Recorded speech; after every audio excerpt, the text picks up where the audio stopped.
Astagfirullahaladzim. Subhanallah, subhanallah, subhanallah, subhanallah, subhanallah, subhanallah, subhanallah, subhanallah, subhanallah, subhanallah, subhanallah. Tenang bu, tenang bu, tenang bu, tenang, tenang.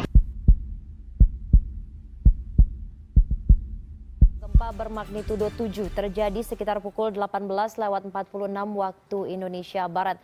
Lokasi gempa berada Op di het Indonesische eiland Lombok loopt snel op. 82 mensen hebben het niet overleefd. Tot nu toe aan 98 mensen het leven gekost. Opnieuw schudde de grond op het Indonesische eiland Lombok. Dit keer zo hevig dat het zelfs op Bali te voelen was. Hai, salam dan bahagia. Gempa yang mengguncang Lombok pada tanggal 29 Juli 2018 dan 5 Agustus 2018 telah mengakibatkan korban meninggal dan luka-luka, serta harta benda yang sangat banyak. Korban meninggal dan luka-luka terutama terjadi akibat tertimpa reruntuhan bangunan, baik rumah maupun bangunan umum lainnya. Dari hasil pengamatan di lapangan pada berbagai kejadian gempa, kerusakan yang terjadi pada bangunan diakibatkan oleh abainya penerapan prinsip-prinsip bangunan tahan gempa di lapangan. Dari kejadian tersebut mengindikasikan diperlukannya penerapan prinsip-prinsip teknologi bangunan tahan gempa sesuai dengan standar yang berlaku. Biasanya untuk bangunan bertingkat tinggi seperti rumah sakit, hotel, dan lain-lain sudah diperhitungkan secara analisis baik kombinasi beban, penggunaan material, dan penempatan massa strukturnya sehingga lebih tahan terhadap gempa. Tapi bagaimana dengan rumah-rumah warga, rumah-rumah masyarakat biasa yang banyak dari mereka mengabaikan prinsip-prinsip rumah tahan gempa? Bahkan sebagian besar dari mereka belum tahu arti bangunan tahan gempa dan apa saja kriterianya. Oleh karena itu, saya akan menjelaskan tentang apa itu bangunan tahan gempa dan apa saja kriterianya. Untuk itu, simak video berikut.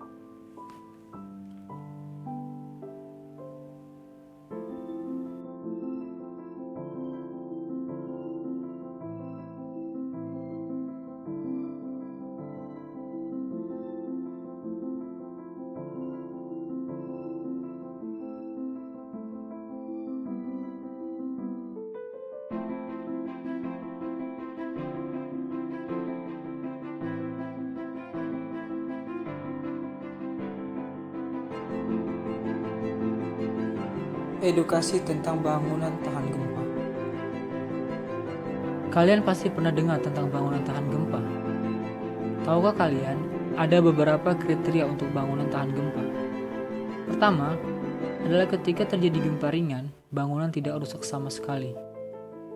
Kedua, jika terjadi gempa sedang, bangunan rusak sebagian.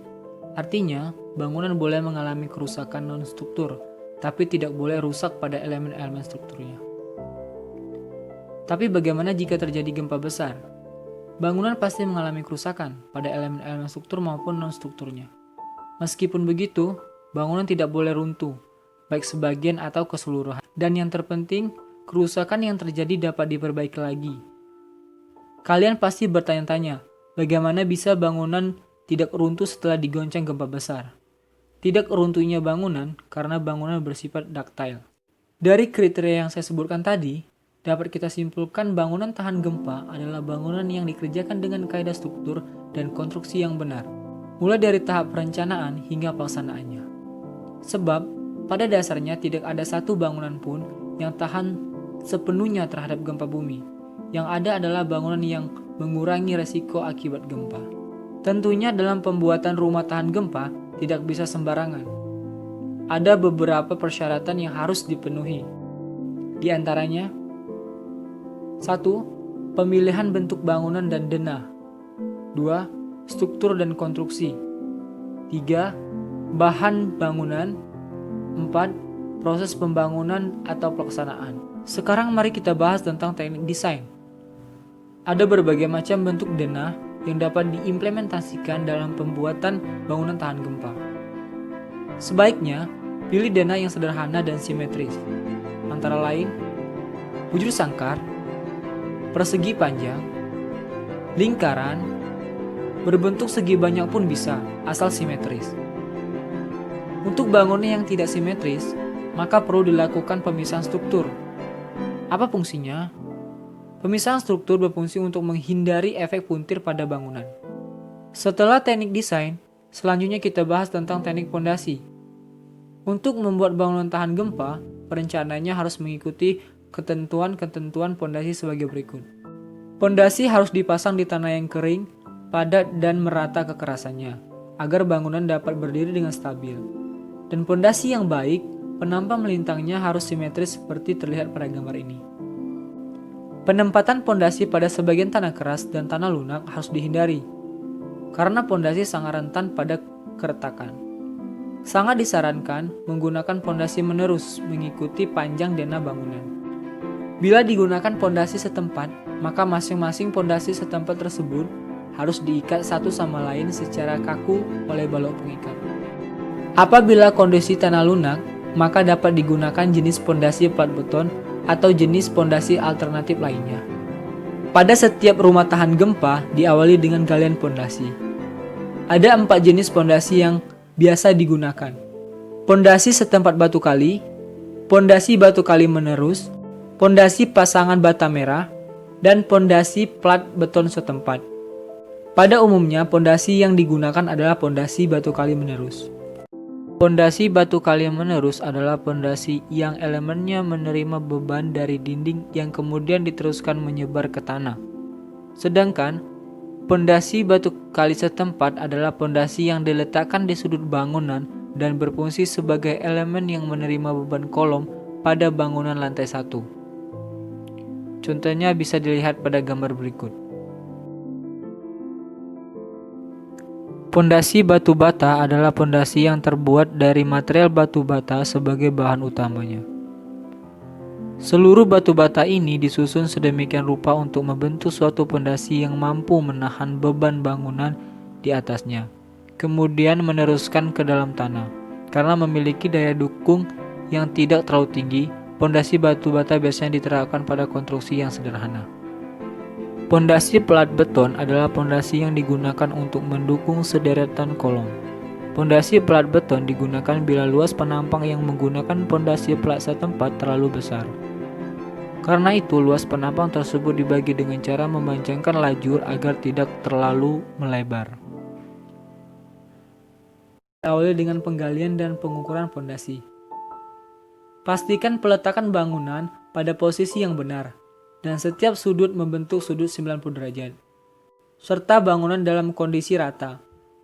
Gunakan waterpass atau pasang papan board plank atau dengan benang sebagai acuan. Susunlah di atas pasir uruk pasangan batu tanpa adukan dengan ketinggian kurang lebih 10-15 cm. Pondasi batu kali menerus dipasang di atas pasangan batu kosong. Setiap berjarak 60 cm dipasang angker berbentuk L dan baja tulangan berdiameter 8 mm dengan kedalaman 20 cm ke dalam pondasi dan 15 cm ke dalam sloop. Setelah pondasi selesai dibuat, dipasang sloop berukuran 15/20. Sloop adalah balok pengikat pondasi, dan untuk menyempurnakan ikatan antara pondasi dan sloop, maka dipasang angker berdiameter 12 mm dengan panjang 1,5 meter. Sloop dibuat menerus keliling bangunan, tidak terputus. Penulangan sloop pada setiap ujungnya harus ditekuk ke bagian dalam, dan tulang sambungan sloop ditekuk 90 derajat, sepanjang 40 D atau diameter tulangan. Sekarang kita menuju ke teknik interior. Penempatan dinding penyekat dan bukaan pintu dan jendela haruslah dibuat simetris dengan sumbu denah bangunan. Bidang dinding harus dibuat tertutup seperti gambar berikut. Sedangkan untuk pemasangan batu bata haruslah dipasang overlapping atau bersilang supaya lebih kuat. Apabila dipasang dengan posisi yang sama, lebih rentan terhadap goncangan gempa. Untuk membuat kolom atau balok praktis 15x15 yang harus dilakukan adalah pastikan rangka bangunan saling terikat. Sloop terikat dengan kolom praktis terikat dengan ring balok terikat dengan kuda-kuda. Setiap sudut sambungan antar tulangan, sloop, kolom praktis, dan ring balok harus diberi stek dengan panjang 40 diameter tulangan. Kolom dibengkokkan sejajar ring balok sepanjang 40 D. Diameter minimum tulangan sloop minimal 12 mm. Sedangkan tulangan kolom dan ring balok minimum 10 mm. Dengan tulangan pembagi atau sengkang minimum 8 mm. Untuk syarat bahan-bahan yang digunakan yaitu 1. Gunakan bahan-bahan beton yang baik. 2. Pasir kadar lumpur kurang dari 5%. Semen tidak berumur lebih dari 3 bulan. Gunakan air bersih, yaitu air yang dapat dimasak atau diminum. Gunakan campuran beton dengan perbandingan 1 semen perbanding 2 pasir dan 3 krik. Dinding dibuat dari bata merah, bata korakyat, atau bata kokon blok. Untuk memasang dilakukan sebagai berikut. Setiap luas maksimum 12 meter persegi, dinding harus diberi rangka kolom atau balok. Luas bukaan jendela tidak melebihi sepertiga dinding tersebut. Bila bukaan melebihi sepertiga dinding, maka dinding tersebut harus diikat dengan rangka beton bertulang atau penebalan pemasangan batu bata. Kusen pintu dan jendela harus terikat dengan dinding. Gunakan angker pada kusen dan jendela dengan baja berdiameter 6 mm dalam rangka kusen, atau gunakan paku berdiameter 12 mm. Pasangan bata terikat kolom dan balok dengan menggunakan stek. Diameter 8 mm setiap 10 lapis bata atau 50 cm. Plester seluruh permukaan pasangan bata dengan adukan 1 semen perbanding 5 pasir. Pada bagian 50 cm di atas permukaan tanah sampai dengan ring balok. Sedangkan di atas permukaan tanah di atas lebih dari 0 sampai 50 cm, berikan adukan kedap air dengan campuran 1 semen perbanding 2 pasir. Haluskan semua permukaan dinding yang sudah diplester dengan asid. Rangka atap untuk bangunan tahan gempa adalah pilih bahan-bahan yang relatif ringan. Rangka kuda-kuda harus terikat dengan ring balok. Gunakan angker baut dengan diameter 12 mm. Antara rangka kuda-kuda dipasang baut ikat angin. Pasang diagonal saling bersilang pada kedua sisi. Gunakan balok 16x12. Pada dinding tepi atau sepi-sepi harus terikat dengan rangka beton bertulang. Pada setiap pasangan rangka harus saling overlap sebesar 40D, kurang lebih panjangnya 50 cm. Pasang gording, usuk, dan paku 10,7 dan 5 cm. Kemiringan atap 30 derajat untuk genteng keramik, 35 derajat untuk genteng beton, atau sesuaikan dengan produsen genteng atau atap yang digunakan. Pada konstruksi atap dengan kemiringan lebih dari 35 derajat, genteng harus dipaku kereng. Berikut ini sambungan-sambungan dan pembesian yang digunakan dalam bangunan tahan gempa. Yang pertama yaitu balok pengikat dengan ukuran 15/20 dengan tulangan utama menggunakan baja berdiameter 10 mm dan tulangan begel atau sengkang menggunakan baja dengan diameter 8 mm dan jarak antara sengkang yaitu 15 cm. Dan untuk selimut betonnya yaitu dengan ketebalan 1,5 cm. Berikutnya adalah kolom dengan ukuran 15x15 dengan ketebalan selimut beton 1,5 cm dengan tulangan utama menggunakan baja berdiameter 10 mm dan untuk tulangan sengkang atau begelnya menggunakan baja berdiameter 8 mm dan jarak antara sengkang atau begel berjarak 15 cm. Untuk balok keliling ukurannya 12/15 dengan ketebalan selimut beton 1,5 cm. Untuk tulangan utamanya menggunakan baja berdiameter 10 mm dengan sengkang atau begel menggunakan baja 8 mm dan jarak antara sengkang 15 cm. Yang selanjutnya adalah balok pengikat atas loop dengan menggunakan angkur besi berdiameter 10 mm dan dipasang dengan jarak 1 meter.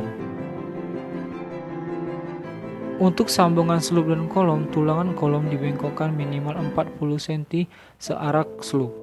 Selanjutnya, tulangan kolom dilewatkan ke tulangan balok pengikat atau sloop. Seperti gambar berikut. Begitu juga untuk sambungan kolom dan ring balok. Tulangan kolom dilewatkan ke dalam ring balok dengan panjang minimal 40 kali diameter atau 40 cm. Baik, mungkin itu yang dapat saya sampaikan. Sekian dan terima kasih. Salam dan bahagia.